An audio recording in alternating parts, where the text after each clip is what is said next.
Definitely. Yeah. Don't forget. This time, just please. this time. I need to be the only one going home with the tape. Okay, thank you. The little red light thing's on, does that mean it's... Very good. Good, yeah. Awesome. Speed, more happy. Speed. Thank you. Okay. Oh my goodness, you are so brilliant in this movie. Was it a little scary, nerve-wracking to take on this amazing role for you? No, not really. It was just a great opportunity and a lovely job, and I was very excited about it. I wasn't frightened. I was excited. Yeah.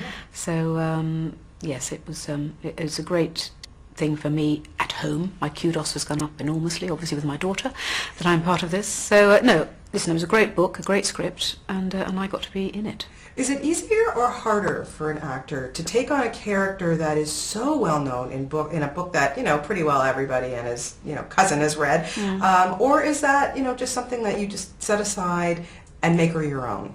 I think that's what I hope I've done. But taking into consideration, the book and the script, and then I have to add, my input. But thankfully David Yates steered me in the right direction, because I looked at the script, I thought, oh yeah, I know how to play this, and of course I didn't. And he really steered me in the right way. Dolores, I've just been saying to all the kids, she's a real bona fide bitch. Yes, she's doing her job though. She is. She's in there with a mission, and of course, does believe she's doing it for the good of the ministry and for the good of Hogwarts. And she doesn't want chaos. She wants it all clean and neat and tidy, and sort of cleansed, the most terrifying word. And she'll stop at nothing in order to, make that happen. Is it more fun to play someone who's so mean? Yes, of course it is. It's a great character. You've got the Vera Drakes, who are very good people, and you've got this person who's not very good but believes she's good. Certainly does. And finding the balance to play her, because she's so, on the surface, she's there and she's doing what we said she's doing. Yet she does it all with a cup of tea and a smile. And tell me about finding that balance to make her so evil, yet on the surface being so, proper looking. Absolutely. Well, that's where David Yates comes in, because it is a difficult line to tread, because you don't want to be a caricature, you don't want to be too ludicrous, and it's got to be believable. Otherwise, you don't take her seriously, and then the threat isn't there, and then nothing matters. And I remember, David saying, although I didn't have many special effects, I wasn't involved with a lot of that, but saying, unless we have the heart of this working, unless we believe that she is a real threat, it won't be taken seriously, and therefore it doesn't matter what else goes on around. Unless this is really working, it won't matter. So we really worked hard at making sure that she was believably nice and believably not so nice. And those lovely pink outfits, Imelda. Yeah. It's my whole line, the Umbridge line. Yeah, I'm going to start, I'm going to have my own fashion house and just get on with it. Oh, do you think Harrods would have you in the window? And yes, this could ultimately be big for you. Oh, it could. I could just sort of branch out now and leave the acting. I've done that. Just go straight into fashion. But was it itchy? I just looked at one of those outfits. It looked so hot and itchy. No, it was heaven. And it was great for me because I had a lot of input into how, with Jani, the designer, we both sort of really created this. I wanted a soft, squidgy sort of exterior. So it was good fun. Are you sick of pink? Yes, when I was finished with it, I'd had enough of that. Now let's talk about working with this incredible cast, especially the kids. These are kids that have grown up in front of our eyes. They started at 11. They've turned into such wonderful actors. And I was wondering your impressions of them, but mostly, of course, Daniel.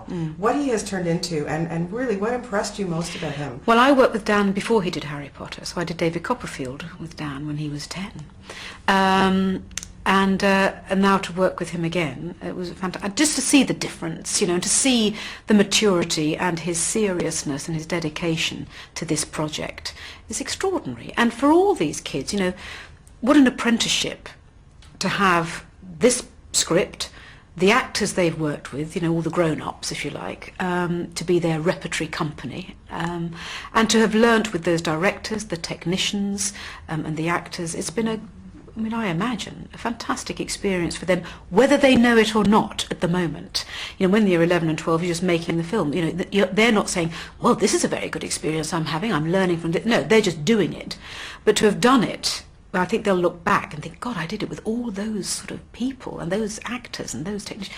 Will be, a great privilege for them actually to have done this. And what is amazing too that I find, and I'm so happy to see, is that, here are kids that are international superstars. I mean, they really can't go anywhere without somebody saying, forever in kids' minds or whoever, you're going to be Harry Potter for the rest of your life, or, in their mind.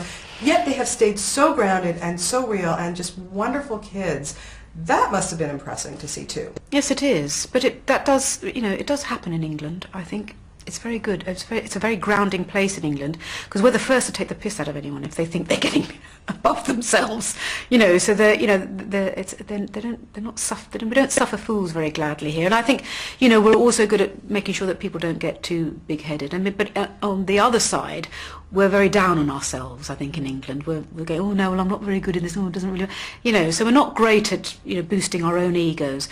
But I think as far as children are concerned, you've got those children, and they were children from 11. We'll have seen a decade of their lives, before, as you said, before our eyes, growing up, and I think it's important for any kid to be kept grounded, even more so for these.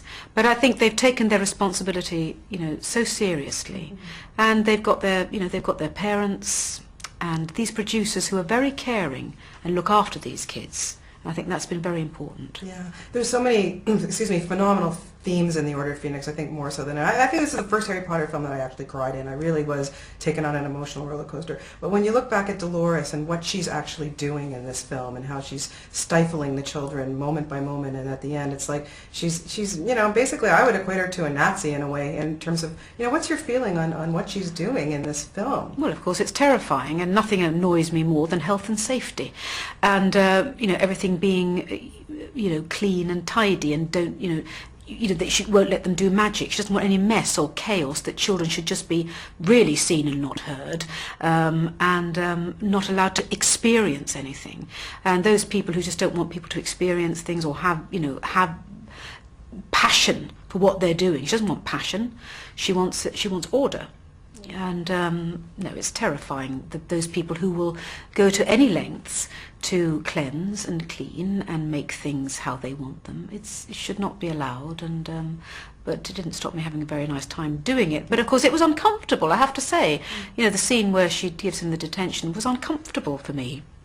You think, oh, it's just acting, but afterwards it wasn't. I thought, oh God, can you put yourself inside that person for those scenes, and then you walk away from it and think, oh, it's those people to be given that amount of power is not right. Yeah, very scary. You were fantastic, as I said, brilliant. And personally, I just think the best place for a cat is to be on a plate, don't you think? I agree.